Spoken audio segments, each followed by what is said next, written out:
Няколко пъти ще кажа благодаря, аз съм тежък на тези думи.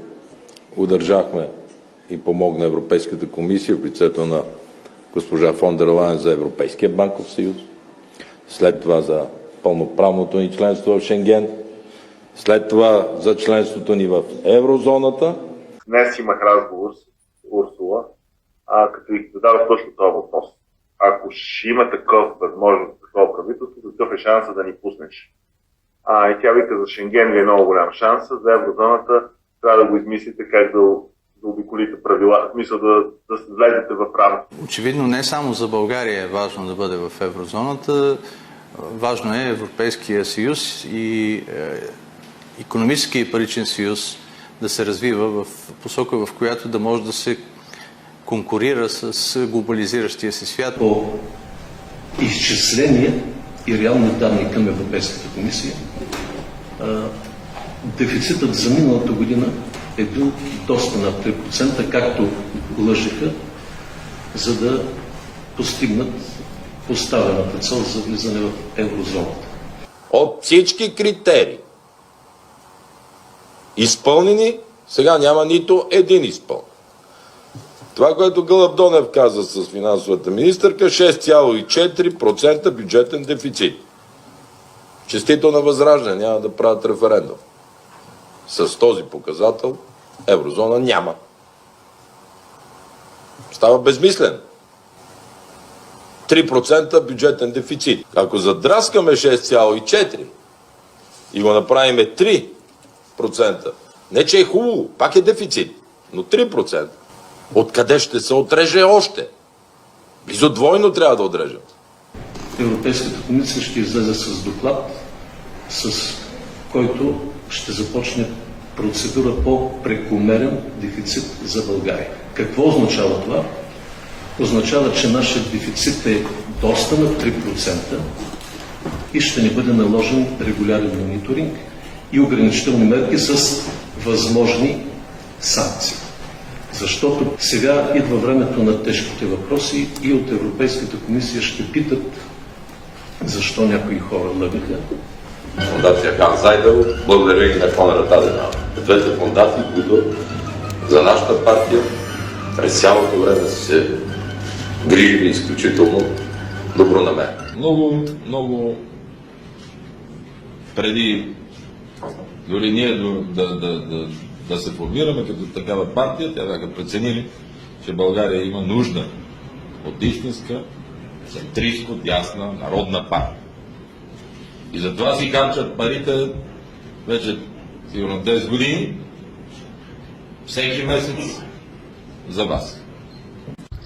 ГЕРБ е създаден да вкара България в Шенген, вкара го и да вкара България в еврозоната. Затова е създаден ГЕРБ. България ще влезе в еврозоната. Кога? Още в февруари ще искаме конвергентен доклад. И ще направим всичко възможно. Въпреки фалшивия бюджет и фалшивите цифри, които публикувахте на Асен Василев, това ще стане. Това е политическо решение. И ако това не стане, ние нямаме място в коалиция, с който и да е било. Това е стратегически важно за България. Много дълго мога да ви обяснявам ползите от всичко това. Много дълго. Удържахме и помогна Европейската комисия в лицето на госпожа фон дер Лайен за Европейския банков съюз, след това за пълноправното ни членство в Шенген, след това за членството ни в еврозоната.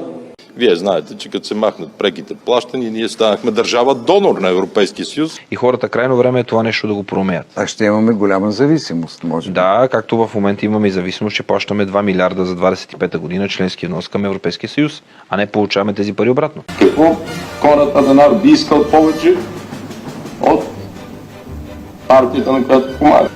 Така че тези 10 години, където сте харчили парите на немските данъкоплатци, мисля, че с пъти са се върнали повече в защита на вашите интереси.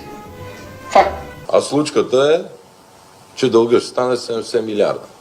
Случката е, че 2,2 милиарда, 2 милиарда и 200 милиона лева ще отидат за лихви в чуждите банки, произведени от българите, за да платят този огромен дълг. Ресурса не е достатъчен вече, за да се водят едновременно две войни. Американските представители продължават да говорят за до 5% разходи за отбрана. И тук искам да предупредя колегите от Възраждане. С мен американец никога не е говорил да ни постави условия. И както те се дразнят на пропагандата, аз почвам да се дразня на тяхната пропаганда. Че някакви американци заплашват, искат или правят каквото и да било. Ние имаме американски партньори в енергетиката, в отбраната. Ние тук, които сме работили в НАТО, знаем, че тези консултации и решения са 31 срещу 1. Тоест, мнозинството, ние няма как да отхвърляме цели, които мнозинството смята, че България има способности и трябва да ги приемаме. Само за България това ще бъде голямо усилие и аз разчитам на всички вас, които присъствате, когато започнем да говорим за драматично увеличение на военните разходи на нашата държава, защото ние сега сме на 2,09. Като имате предвид, че брутният вътрешен продукт е над 200 милиарда, 1% увеличение на военните разходи е 2 милиарда реални пари да бъдат увеличени в бюджета на Министерството на отбраната. Той сега е 4 милиарда и 503 милиона. Следват тези три основни изводи. Вдигане на данъци. Вдигане на данъци, чувате ли?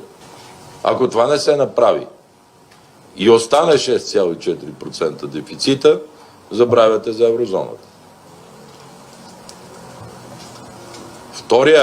Второто лечение се казва Симеон Дянков. Постна пица. Затягане на колана. Рязане на разходи. Ако и това не се направи, отиваме на трети вариант. Никоя партия не поема отговорност за тези бакии да се оправят. До година стават от 12-30 милиарда, по-до година 70 милиарда. Това са цифрите. Как аз поемам отговорност, а вие не искате да поемете? Никоя партия не поема отговорност за тези бакии да се оправят.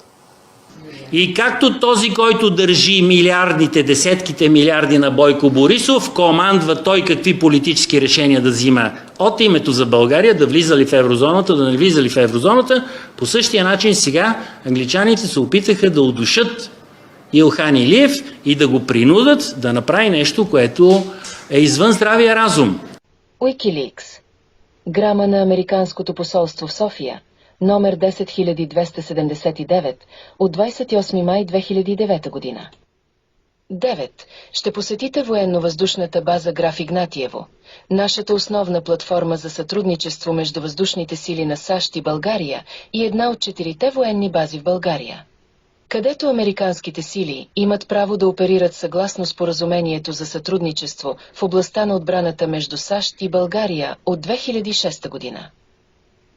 Ще имате възможност да обсъдите текущото ни сътрудничество по-подробно с командира на базата в Граф Игнатиево, генерал-майор Румен Радев, една от изгряващите звезди на българските въоръжени сили и един от най-ангажираните контакти на посолството. Американските представители продължават да говорят за до 5% разходи за отбрана.